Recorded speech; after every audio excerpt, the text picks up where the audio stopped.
সন্তান যেমনই হোক, বাবা যেভাবে তার সন্তানকে আগলে রাখেন, একইভাবে যেন সালাউদ্দিনও আগলে রাখলেন জাকের আলী অনিককে। মাঠে পারফর্ম দিয়ে জাকের যতটা চেষ্টা করেন দলে টিকে থাকার জন্য, তার চেয়েও বেশি চেষ্টা সালাউদ্দিনের তাকে টিকিয়ে রাখার জন্য। লেগ সাইডকে যেমন ভালোবাসেন জাকের, তেমন তাকে ভালোবাসেন কোচ। তাই তো সিরিজের শেষ ম্যাচে বাঁচিয়ে রাখার সব চেষ্টাই করলেন তিনি, তবুও হয়েছেন চরমভাবে ব্যর্থ। বাকিটা জানবো রিপোর্টে। জানেন আপনারা কেউ কিন্তু আসলে কখনোই জিজ্ঞেস করে না, ছেলেটার হয়তো চেহারাটা একটু কালো। ওরে চুইংগাম চুষতেই বেলা গেল।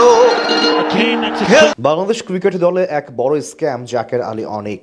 আবেগী গল্প দিয়ে দলে আনা হয়েছিল তাকে। কিছুদিন ভালো করলেও তিনি প্রমাণ করে দিয়েছেন আন্তর্জাতিক মঞ্চের খেলোয়াড় নন তিনি। যার খেলা শুধু লেগ সাইড কেন্দ্রিক, তিনি কি করে পেশাদার ক্রিকেটে টিকে থাকতে পারেন, এটাই তো বড় প্রশ্ন। তবে পারফরমেন্স দিয়ে যাকে না টিকতে পারলেও তার জন্য চেষ্টার কোনো কমতি রাখেন না কোচ সালাউদ্দিন। যে কোনো ফাঁক ফোকরে যেন তিনি প্রতিস্থাপন করতে চান জাকেরকে দিয়েই। যেভাবে খেলছেন জাকের, তাতে প্রশ্ন উঠবে তার দলে থাকা নিয়ে। তাই সিরিজের শেষ ম্যাচে এসে জাকেরকে নিয়ে কি দারুণ বুদ্ধি খাটিয়েছে দল, লক্ষ্য যেন তাকে টিকিয়ে রাখা।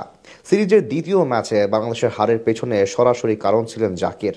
18 বলে 17 রান করে দলকে হারিয়েছিলেন তিনি। যেখানে প্রশ্ন ছিল তার দলে থাকা, সেখানে ঢাল হয়ে এসেছেন কোচ নিজেই। আবারও একাদশে টিকে গেছেন তিনি। কিন্তু ভয় তো একটা আছেই, যদি না পারেন ভালো করতে তবে তো দলে থাকাই মুশকিল। তাই তো দারুণ পরিকল্পনা সাজালেন কোচ। একেবারে শেষ সময় নামবেন জাকের, কোনো মতে যদি অপরাজিত থাকে তবেই তো পরের সিরিজে স্কোয়াডে জায়গা নিশ্চিত। 15তম ওভারে যখন সাইফ হোসেন আউট হয়ে গেলেন, সেই সময় স্বাভাবিকভাবেই জাকের আলী অনিকের মাঠে নামার কথা।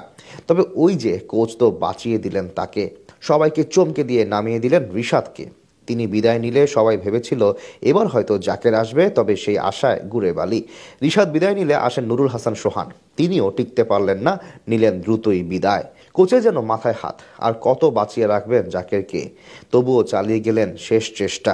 নামিয়ে দিলেন এবার নাসুমকে, তিনিও হয়ে গেলেন আউট। এবার বাধ্য হয়ে যেন নামালেন জাকেরকে। ব্যাস, মাঠে নেমেই শুরু তার লেগ সাইডে জোর করে খেলার জাদু। প্রথম বলে কোনো মতে 4 পেয়ে গেলেও টিকতে পারেনি আর। একটি ফুল টস বলে লেগ বিফোরে বিদায়। এর চেয়েও মজার বিষয়, নিশ্চিত লেগ বিফোর দেখা গেলেও একটি রিভিউ নষ্ট করে যান জাকের আলী অনিক। অবশ্য রিভিউ আর তেমন কি গুরুত্বপূর্ণ বিষয়, তিনি দলে আছেন মানে পজিশন নষ্ট, দলের জয়ের চান্সও নষ্ট। কোচ হয়তো চেয়েও পারেননি জাকেরকে টিকিয়ে রাখতে, তবে এখনও তার সামনে আছে একটি যুক্তি। সিরিজের শেষ ম্যাচে তো 166 স্ট্রাইক রেটে ব্যাট করেছেন জাকের। কে জানে সালাউদ্দিন তার প্রিয় শিষ্যকে না এবার এই যুক্তি দিয়েই আয়ারল্যান্ড সিরিজে রেখে দেন, সেটা তো সময়ই বলে দেবে। তবে এবার যে প্রিয় শিষ্যকে টিকিয়ে রাখতে ব্যর্থ হতে যাচ্ছেন সেটা অনুমেয়।